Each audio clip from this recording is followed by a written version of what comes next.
Good morning, Cumming Cougars. Today is Friday, October 9th, 2015. My name is Chelsea, and I'm here with my friend Maddie. We're glad that you're watching. Today's Cougar Cafe menu features Choice 1, popcorn chicken with breadsticks. Choice 2, bread and mozzarella sticks with marinara.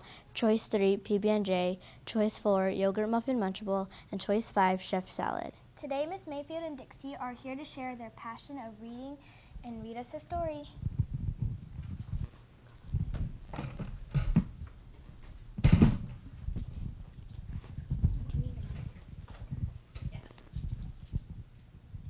Good morning, Cumming Cougars. In honor of it being Halloween this month, I am going to share with you my favorite ghost story called The Tailypo. I can move to the floor. This is hard to do.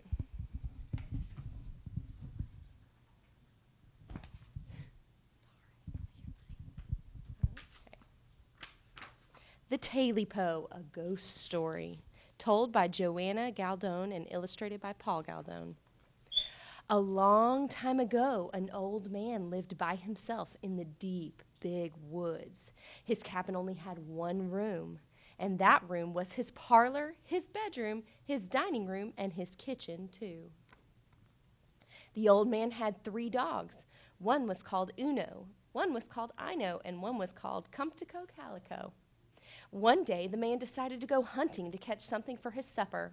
Here, here, here, he shouted to his dogs, and they came bounding off the porch, eager for a chase. After many hours of hunting, the wind began to blow hard from the valley. "It'll be dark soon," the old man said, "and all we've caught is this skinny rabbit." He headed home, afraid that he might go to bed hungry that night. The old man cooked and ate the rabbit and gave the bones to his dogs. Then he leaned back in his chair and watched the moon as it rose up big and full. The wind whistled around the cabin.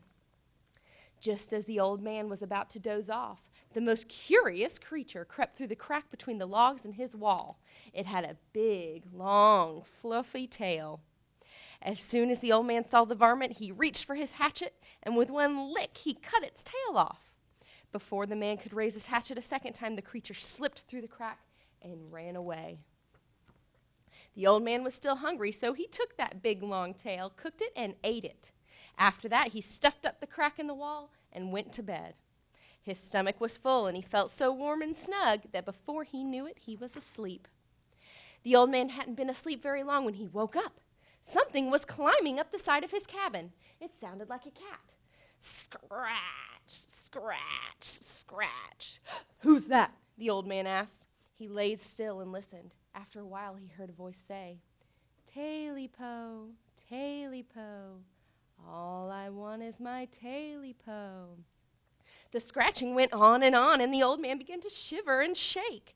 Then he remembered his dogs, and he went to the door and called, "Here, here, here." The dogs came piling out from under the porch, and with their noses to the ground, they chased that thing into the deep, big woods.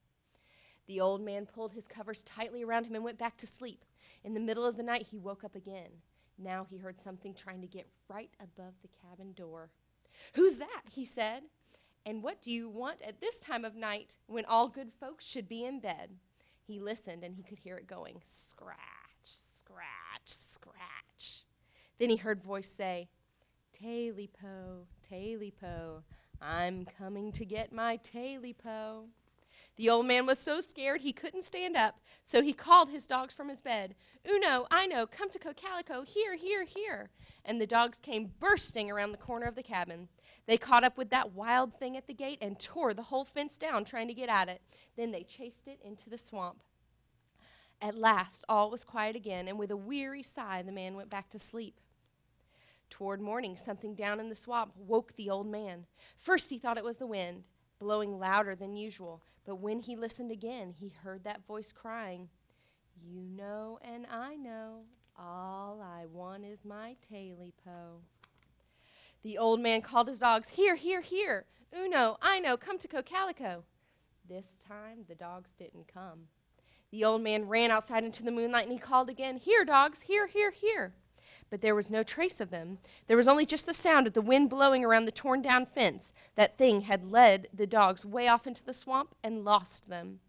Sadly, the man went back into his cabin, shut and barred the door. Then he went back to bed. Just before daylight, the old man opened his eyes, the way people do when they feel like something else is in the room. Something was stirring among the pots and pans. Then something that sounded like a cat began climbing up the covers at the foot of the bed. The man listened and heard it scratch, scratch, scratch. He looked over the foot of his bed and saw 2 pointed ears. He then saw 2 big, round, fiery eyes staring back at him. The man wanted to call for help, but he was too scared. That thing kept creeping until it was right to the old man. Then it said in a low voice, "You know and I know that I'm here to get my Tailypo." That man sat up and pulled the covers over his head. All at once he got his voice and said, "I haven't got your Tailypo." "Yes, you have," said the thing. "Yes, you have." And it jumped on top of the man and scratched everything to pieces. Now there's nothing left in the old man's cabin in the deep, big woods except the chimney. But folks who live in the valley say that when the moon shines and the wind blows, you can hear a voice say, "Tailypo, Tailypo, now I've got my Tailypo." That was a scary ghost story, and I'm so happy that I got it to share with you today. What's your favorite book? Maybe you could share it with us as well. Thank you.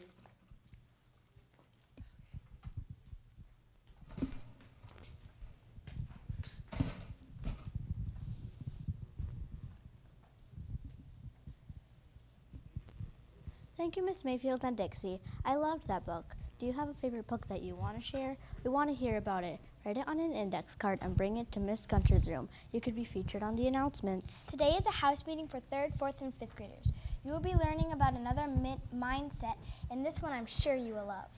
Red house, you'll meet in the music room. Blue and yellow houses you will meet in the media center. Purple house, you'll meet in the cafeteria. Orange house you will meet in the gifted room. Green house, you'll be in the art room. Please move to your house locations quickly and safely this morning. And don't forget to show your high five. If you had a high five moment, we want to hear your story. Write it on an index card and put it in the red bucket in Miss Gunter's room. You could be featured on the announcements. Now turn to your neighbor and give him a big high five. Miss Lopez's class has opened a school store. 3rd, 4th, and 5th graders can buy from the store on Tuesday and Thursday from 7:15 to 7:45 in Miss Lopez's room. Kindergarten 1st and 2nd graders can buy from the store on Wednesday and Friday from 10:30 to 12:15 on the stage. You can buy some really cool things. Hey Chelsea, what are you doing tonight? I'm totally going to movie night. I'm so excited to hang out with my friends and get my hair sprayed a crazy color. What about the movie? What is it going to be playing? It's that one about the Boov aliens that move all the humans to their planet except for one little girl named Tip and a Boov named O. I think it's called, it's called Home. Awesome, that looks so funny. Okay, well, I think I'll come to movie night tonight too. See you at 6. Watchdogs are dads of great students. Let's meet our watchdogs for today.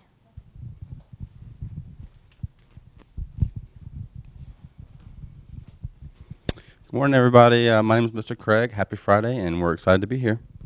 Miss Martin's class rocks.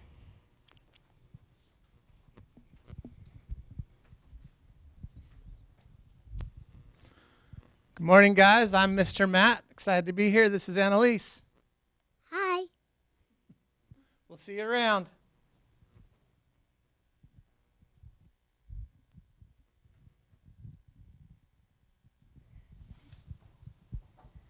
Now it's time for the pledge. After the pledge, we'll have a moment of silence. Attention, salute, pledge.